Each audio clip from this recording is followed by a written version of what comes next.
Mandato ng Department of Education na gawing simple ang moving up ceremonies at graduation rites.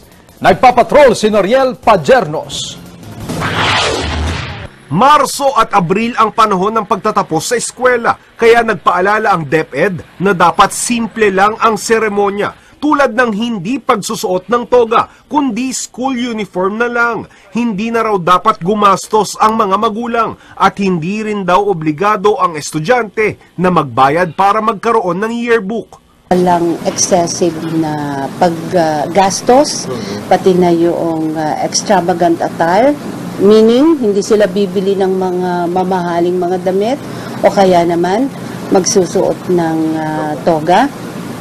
At saka yung pupunta sila sa isang mamahaling lugar, yung venue na magbabayad pa. So yun ay dinidiscourage ng ating mga otoridad at binibigyan sila ng kumbaga pinaalalahanan. At kaugnay doon sa DepEd Order Number 8, Series of 2017. Hati naman ang opinyon ng mga magulang at estudyante. Ang ilan, mas gusto ang bagong patakaran para makatipid. Pero ang iba, gusto pa rin ang nakagawi ang graduation rites. Para atang mas maganda yata yung simple na lang. Bakit po? Kasi matipid yun. Alang ganong gastos. Mas maganda po pag may toga.